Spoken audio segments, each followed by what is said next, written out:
When one person annoys you, even though the presence, what can we do, is the problem with us or that person.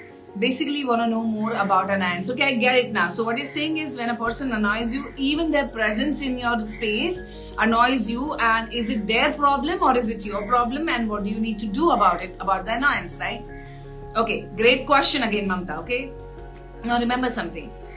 Over the period of last millions of years of evolution, there is something called a sixth sense that a human being has developed to understand what is a danger or what is a threat they have in their environment. Now, we don't have the tigers and lions anymore in our environment. They are in the zoo or the reserve.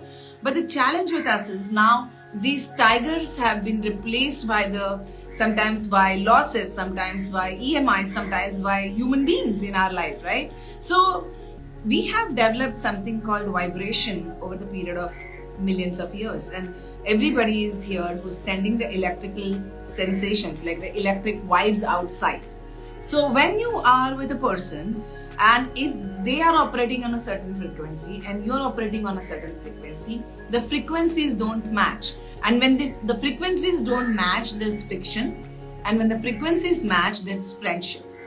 So when a person annoys you, remember that it's not that whole person who's annoying you. It's that person behavior, trait or habit that is annoying you. Remember this, most of us make this mistake when it comes to relationships, that when you look at a person, if there is something that we don't like about them, we make it about the whole person, about that whole person, that we think that, oh, this person is like this.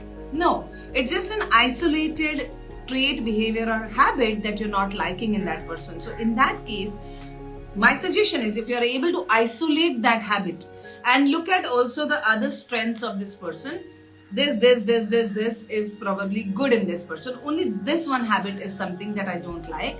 Can I bypass that? First question is that.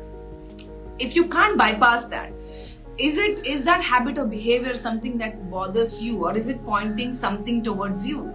Then what you need to do is, if that relationship is important enough, maybe you can speak to the person and say, hey, you know what, I don't like you doing this to me, or maybe we can do something else about this, something like that. Maybe you can try doing that once or twice.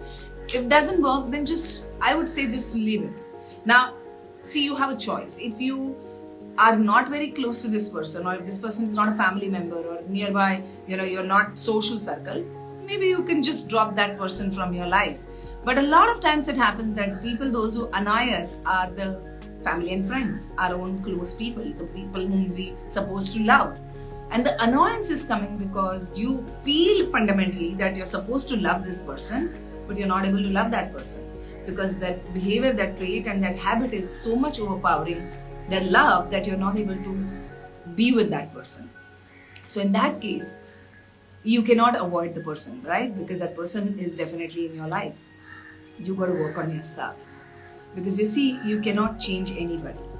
You cannot change the world. What you can change is yourself. So the moment you start looking at this person, there's a certain meaning that you attach to, and there are past baggages, past experiences, and there are all of that flashes in front of you, and you just, one thing leads to another and you start getting annoyed. Now, where is the trigger? Like, suppose I just had a cup of soup here. Now there's a cup of soup here, and which is spilled. And suppose you come in, you're there in my space and you just bumped into me.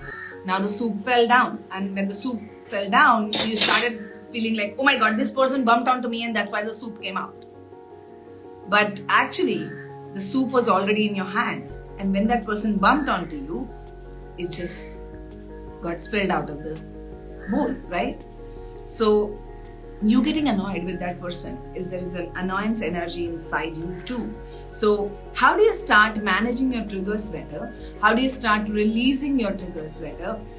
How do you start working on yourself so that this doesn't make a big deal?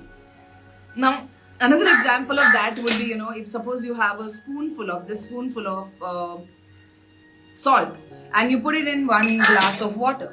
Now, when you put that salt in one glass of water, what's going to happen? Can you drink that one glass of water? You cannot. Now, suppose you take that salt and put it into this one bowl of water. Again, you can't drink it, right?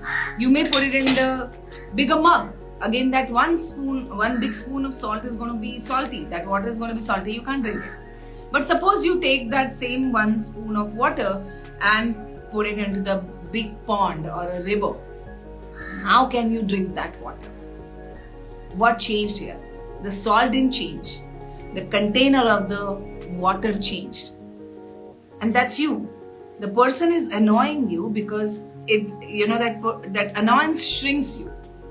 So how do you start working on yourself so that you start expanding yourself, so that little bit of that annoyance of 1 tablespoon salt will stop bothering you, because it's going to be such a small part of your life that you will not even start paying attention to it.